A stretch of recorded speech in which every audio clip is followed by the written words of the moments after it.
Assalamualaikum warahmatullahi wabarakatuh. Bismillahirrahmanirrahim. Hari ini 11 April telah terjadi sesuatu yang mencengangkan di luar daripada mahasiswa berdemo. Hari ini telah terjadi pemukulan atau disebut mungkin penganiayaan ya oleh oknum-oknum yang saat berdemo melihat seorang buzzer lalu terjadi penganiayaan. Muncullah beragam komen ya, komen-komen. Tentunya komen-komen itu tentunya ada dua tentunya komen-komen. Ada yang bergembira, ya memang sebenarnya tidak patut ya melihat orang dianiaya bergembira. Tapi faktanya sudah terjadi, memang ada yang menyayangkan. Teman-teman, jangan lupa sebelum nonton tayangan ini, klik like dulu, lalu subscribe, lalu share. Nah, di sini saya tidak ingin berpihak atau membenarkan atau menyalahkan aksi penganiayaan terhadap seorang buzzer tersebut. Ya, tentunya buzzer ini hanya dikenal oleh mereka warga negara Indonesia yang peduli terhadap politik ya. Kalau warga negara Indonesia yang tidak peduli dengan politik, tidak peduli dengan perkembangan Indonesia, tidak peduli dengan masa depan Indonesia, tentunya juga nggak akan ngerti siapa ini orang ini, siapa sih buzzer ini gitu, siapa sih orang ini kok dipukulin gitu kan? Ya karena memang tidak ada kepedulian terhadap bangsa dan negara ini. Tapi bagi mereka yang peduli terhadap bangsa Indonesia, terhadap perkembangan Indonesia ke depan, terhadap politik Indonesia ke depan, atau terhadap situasi, kondisi, perasaan umat Islam Indonesia pada umumnya, ya pasti akan paham mengapa hari ini, sore ini bisa terjadi sebuah penganiayaan terhadap seorang yang disebut buzzer, bahkan juga dikenal sebagai buzzer, bahkan juga pernah mengaku sebagai buzzer. Jadi untuk teman-teman yang belum tahu apa itu buzzer ya, yang satu ini mau lewat.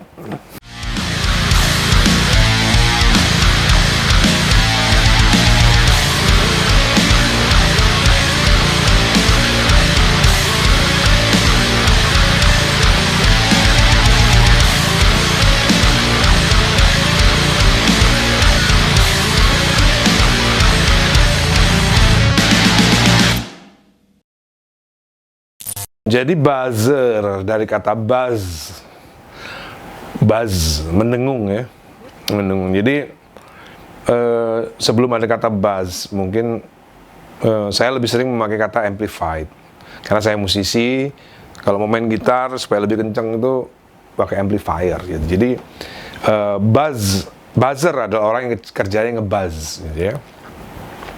Tapi dalam konteks di Indonesia itu lebih dikenal dengan buzzer rupiah, RP, buzzer RP gitu. Jadi karena orang-orangnya, oknum-oknumnya ini memang mengaku dibiayai oleh penguasa untuk membela penguasa dengan cara membabi buta.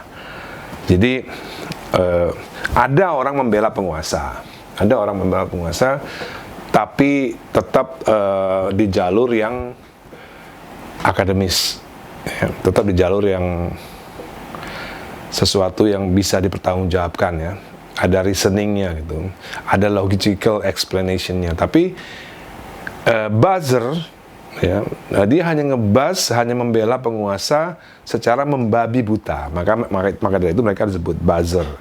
Nah, menurut Rizal Ramli, buzzer ini di-hire untuk menghabisi mereka-mereka yang kritis terhadap pemerintah. Jadi buzzer-buzzer ini tugasnya menghabisi, mengkritik, menghabisi itu dalam arti kata, jadi gini, jika ada seorang kritikus, jika ada seorang oposisi yang mengkritik dengan argumen, mereka membalasnya dengan sentimen. Jadi maka dari itu mereka disebut buzzer. Mereka memang tidak disebut sebagai ekonom atau disebut sebagai sosiolog atau disebut sebagai politikus, ya, bukan. Mereka buzz. Mereka hanya menyerang, tugasnya menyerang mereka yang mengkritisi pemerintah dengan argumen, mereka balas dengan sentimen. Misalnya saya mengkritik soal kebijakan, misalnya ya, entah itu kebijakannya Gubernur DKI waktu itu Ahok atau kebijakannya Jokowi sebagai Presiden RI misalnya waktu itu, ya. Mereka tidak menjawab kritik dengan argumen, tapi mereka menjawab kritik dengan sentimen. Jadi, udahlah dah, lu diem aja, anak lu nabrak orang 7, gitu lu mau ngurus-ngurus yang gini-gini, ya udahlah lu ngurus anak aja kagak becus, gitu kan.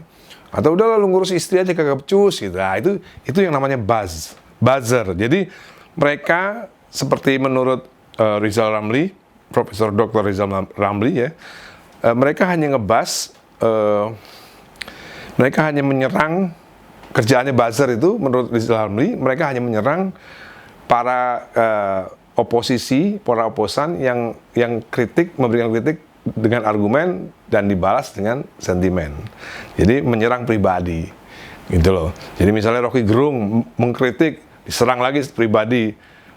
Udahlah Rock, lu sampai sekarang belum punya istri sampai sekarang gitu mau ngurusin negara. Nah, itu ciri khas buzzer. Jadi supaya kita paham dulu soal apa itu buzzer dan mengapa akhirnya buzzer itu hingga difatwai oleh MUI haram. Sebelumnya kita dengerin satu ini.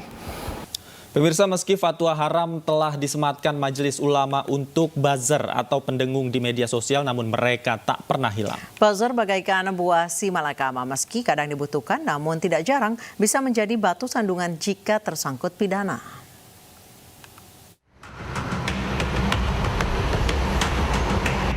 Majelis Ulama Indonesia mengeluarkan fatwa nomor 24 tahun 2017 tentang hukum dan pedoman bermuamalah melalui medsos. Di antaranya mengharamkan aktivitas buzzer penyebar gibah, hoax, fitnah, dan bullying. Sampai dengan hari ini aktivitas buzzer di lini masa media sosial Twitter masih ramai. Sejumlah akun anonim pun melambungkan salah satu tagar agar bisa trending. Bahkan tak segan-segan akun-akun anonim ini mengeluarkan hoax dan fitnah. Di era demokrasi ini kemunculan buzzer memang tidak bisa dihindari. Meski kasta buzzer ada di lapisan bawah karena hanya membela habis-habisan namun tetap mengkhawatirkan bagi kelangsungan demokrasi. Padahal buzzer ini sangat rentan tersangkut pidana jika sudah bertindak kelewatan dan melanggar hukum. Beberapa tahun terakhir semakin banyak pihak yang menggunakan buzzer media sosial untuk tujuan tertentu. Bahkan pada 2019 buzzer juga digunakan masing-masing calon presiden untuk mendulang dukungan dan membangun opini. Tak hanya itu, buzzer yang berkeliaran di lini masa pun saling beradu argumen mendukung jagoannya masing-masing. Kepala Staf Presiden Muldoko menyampaikan buzzer tidak diperlukan lagi dalam situasi sekarang, apalagi saat ini partai politik telah sepakat untuk berkolaborasi. Ini memang persoalan kita semua, karena juga kedua belah pihak ini, bukan hanya satu pihak, kedua belah pihak. Tapi menurut saya yang paling penting memang perlu ada kesadaran bersama lah, kita semuanya menurunkan tensi, ya, kita tata ulang lah cara berkomunikasi. Muldoko berharap agar buzzer alias pendengung tidak fanatik, menghilangkan kebencian, dan mengkritik dengan diksi yang baik sehingga Ya, ini teman-teman ya. Ternyata ada fatwa haram daripada MUI untuk buzzer-buzzer. Jadi buzzer, perlu perlu digarisbawahi ya, yang disebut buzzer itu apa.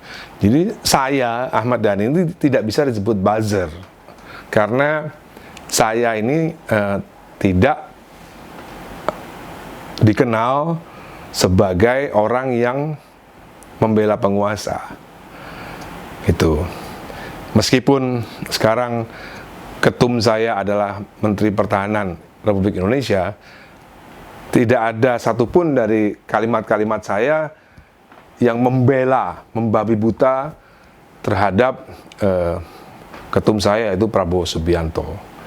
Jadi ya saya bukan buzzer gitu, bukan buzzernya penguasa gitu. Sampai sekarang pun meskipun partai saya adalah juga termasuk dalam partai penguasa di Republik Indonesia, tapi saya bukan buzzer gitu. Karena saya tidak membela, membabi buta atau apapun lah itu ya. Dan saya sampai saat ini lebih memilih diam, karena ya memang saya, jika saya membela pemerintahan saat ini, which is partai saya ada di situ, berarti saya namanya buzzer gitu loh. Jadi harus dipahami bahwa buzzer itu adalah mereka yang kerjanya ngebas program-program pemerintah, entah itu baik, entah itu tidak, entah itu gagal, entah itu sukses, ya pokoknya dibas. Meskipun gagal, dibas sukses gitu. Ya itu kerjaannya buzzer. Disebut di Indonesia buzzer rupiah, buzzer Rp. Maka dari itu saya juga nggak tahu tiba-tiba MUI, Majelis Ulama Indonesia, mengharamkan kegiatan buzzer juga buzzernya. Ini menarik, ini menurut saya menarik. Cukup salut juga kepada Majelis Ulama Indonesia yang telah memberikan fatwa haram kepada buzzer. Maka dari itu, pasti para buzzer ini pasti nggak suka sama Majelis Ulama Indonesia. Karena mereka sudah distempelin haram gitu kan. Jadi makanya mereka nggak suka gitu. Jadi dan terus terang baru pertama kali ini ya kita merasa bahwa sejak 2014 itu muncul yang namanya buzzer. Di zaman 10 tahun zaman kepemimpinan Pak Susilo Bambang Yudhoyono itu nggak ngerasain kita hal-hal seperti ini gitu, nggak ngerasain ya, dimana ada segerombolan orang yang menjadi buzzer dan hidupnya hanya menyerang kepada mereka yang kritis gitu. Maka dari itu menurut saya ya memang pantas lah kalau jika Majelis Ulama Indonesia memberikan fatwa haram kepada mereka. Nah, membahas soal cerita yang berikutnya, kenapa bisa terjadi pemukulan, kita dengerin dulu yang satu ini.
Jika kita membaca peristiwa hari ini, sore tadi, 11 April terjadi insiden penganiayaan terhadap seorang buzzer ya.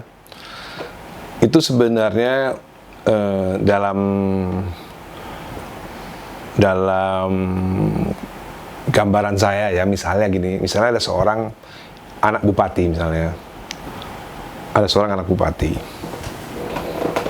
di satu kota yang kabupaten yang kaya raya misalnya ya.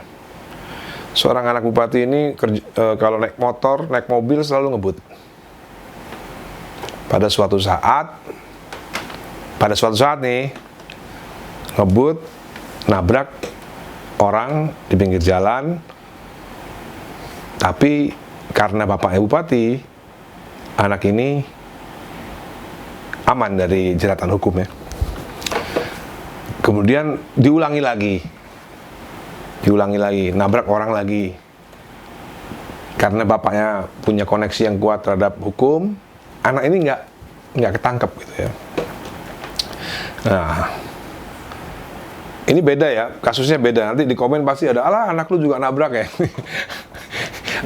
Anak saya itu dul waktu itu umur 13 tahun, jadi itu nggak bisa kena hukum. Ini yang saya ceritakan adalah anak yang di atas 18 tahun, ya, yang punya anak seorang bupati yang punya hukumnya sendiri, beda. Jadi beda sama waktu itu dulu umurnya 13 tahun. Dia memang di KUHP-nya memang dia tidak bisa dihukum karena masih di bawah umur. Nah ini ada anak yang udah umurnya dewasa, anak seorang bupati nabrak orang, aman karena bapaknya kaya raya bupati, lalu nabrak orang lagi karena sering ngebut ya, lalu aman lagi gitu karena ayahnya, bapaknya, keluarganya berada dan bisa membeli hukum ya, membeli hukum sehingga anak itu tidak bisa dihukum anak tersebut. Tapi kan masyarakat di sekitar situ melihat bagaimana hukum itu kok di kabupaten ini kok tumpul gitu ya. Tumpulnya ke atas gitu, ke orang-orang kaya. Tapi kalau ke orang bawah, tajam sekali ini hukum ini gitu. Nah, suatu saat anak ini nabrak orang dan tidak ada polisi. Terjadilah yang namanya disebut penghakiman massa. Penghakiman oleh massa. Kalau dalam bahasa kampung tuh dimassa namanya. Dipukulin sampai habis ya, mungkin hampir mau mati. Nah, dari sini kita sebenarnya baru bisa melihat sesuatu peristiwa itu dengan utuh ya. Jadi nggak bisa tiba-tiba melihat adik Armando dipukulin, dihajar massa, ya, dipermalukan. Lalu orang-orang yang tidak pernah melihat peristiwa yang sequence ya, secara sequence ya, nggak pernah ada peristiwa lalu berpendapat, gila ini negara biadab atau negara nggak beragama ya. Adalah salah satu teman saya, teman artis juga, dengan bijaksana, apakah kita punya agama ini namanya gitu kan. Nah maksud saya begini, saya nggak nyalain teman saya, mungkin teman saya ini hanya melihat peristiwa ini sepotong-sepotong. Dia melihat peristiwa waktu si buzzer ini dipukulin, dianiaya, ya, dipermalukan. Hanya ngelihat di situnya aja, adegan-adegan sebelumnya nggak kelihatan gitu. Jadi menurut saya peristiwa ini tidak bisa dilihat tidak utuh, harus dilihat secara utuh gitu. Jadi kalau melihatnya tidak utuh ya pasti akan punya pendapat, punya penilaian yang tidak bijaksana tentunya gitu ya. Meskipun saya tidak membenarkan peristiwa pemukulan ini ya, peristiwa penganiayaan ini kepada buzzer tersebut. Saya tidak pernah membenarkan. Seperti halnya saya tidak pernah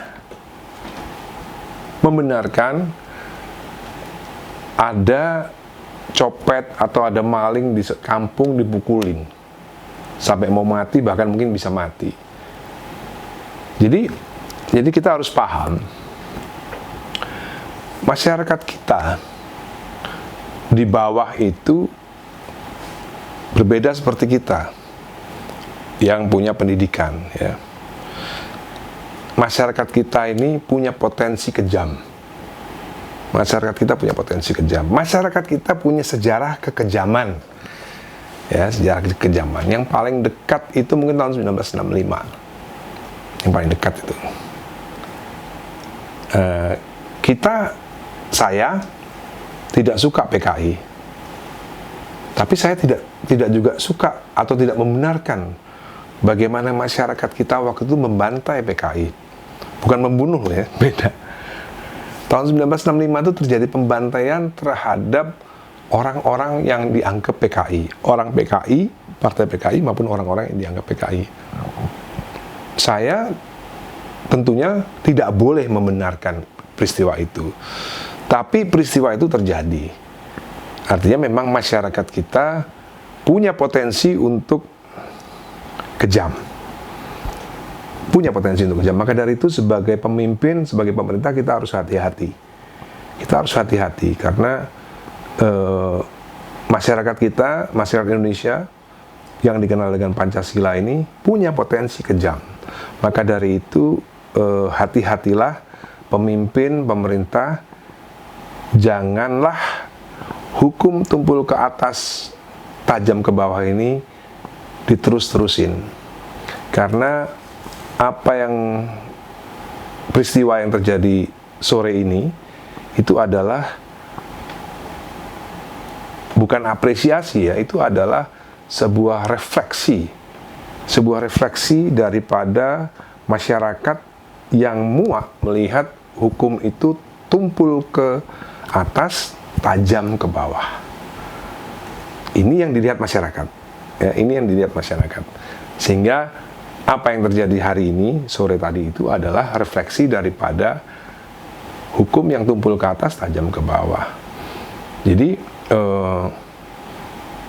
sekali lagi, saya tidak pernah setuju ada masyarakat tahun 65 dulu yang membantai orang-orang yang masuk dalam partai PKI atau keluarganya atau yang dianggap PKI. Saya tidak pernah setuju. Tapi itu terjadi. Dan bukan Pak Harto loh dalangnya. Kalau kalian belajar sejarah ya, Pak Harto tidak pernah memerintahkan pembantaian terhadap PKI. Itu semuanya silahkan belajar lagi bagaimana itu bisa terjadi pembantaiannya. Karena itu tadi, itu semuanya adalah refleksi daripada akumulasi kekesalan masyarakat kepada hukum yang tumpul ke atas dan tajam ke bawah. Maka dari itu, lebih baik kita tidak menyalahkan siapa-siapa hari ini. Seperti saya tidak pernah menyalahkan masyarakat yang jika ketemu maling dipukulin ya. Namanya menghakimi sendiri ya. Bermain hakim sendiri, ketemu maling di pasar, kecopet, dipukulin sampai hancur. Sampai kapanpun budaya itu tidak akan pernah hilang. Makanya jangan maling di pasar, makanya jangan nyopet di pasar. Kalau kamu maling di pasar, nyopet di pasar, ya pasti kamu dipukulin, dihakimi oleh massa. Karena ya itu tadi, itu sudah menjadi bagian daripada kehidupan sehari-hari. Kalau kamu nyolong di pasar, kamu nyopet di pasar, ya kamu dihakimi massa. Makanya jangan nyolong di pasar, jangan nyopet di pasar gitu. Maka dari itu jangan terlalu banyak berlebihan menyalahkan masyarakat. Lebih baik pemimpin-pemimpin berintrospeksi apakah benar yang diduga masyarakat bahwa hukum itu tumpul ke atas, tajam ke bawah, itu benar atau enggak. Lebih baik pemimpin-pemimpin berintrospeksi, aparat-aparat juga berintrospeksi. Semoga hal-hal berikut ini tidak terjadi lagi. Oke, teman-teman, sampai ketemu lagi. Wassalamualaikum warahmatullahi wabarakatuh. Pak Ade Armando yang saya hormati, kelihatannya Bapak belain orang Tionghoa, belain orang non-Muslim. Tapi kita lihatnya itu ngilu, Pak. Kayaknya nggak enak. Bapak ini kan dosen di UI, orang-orang terdidik, orang pinter. Kita ini nggak ada lagi perbedaan-perbedaan. Kita orang-orang Tionghoa, orang-orang non-Muslim. Tapi janganlah mendiskreditkan agama lain. Kayak yang menang itu ya, yang menang Olimpiade Bapak bilang agamanya Kristen. Itu nggak enak Pak. Kita melihat itu dia adalah putra putri bangsa tanpa lagi latar belakang kesukuan, latar belakang agama. Kita semua happy, kita bergembira. Jangan Bapak sekat-sekat begitu. Jangan Pak, sumbangan-sumbangan itu bawa etnis. Akhirnya kan jadi nggak enak. Jagalah Pak kerukunan. Bapak pasti ngerti maksud yang saya ngomong ini. Kita ini udah merasa satu bangsa, satu negeri. Kalau ada perbedaan pandangan politik itu biasa. Jangan dibawa agamanya dan sukunya. Saya sih kritik Bapak juga. Tadinya kita udah rukun, udah bagus. Jadi ada sekatnya lagi. Sekat agama, sekat suku. Jangan Pak ya. Terima kasih, saya Liu Sungkarisma. Salam Merah Putih. Jadi kita terus bergerak, berjuang buat kejayaan Indonesia. Terima kasih.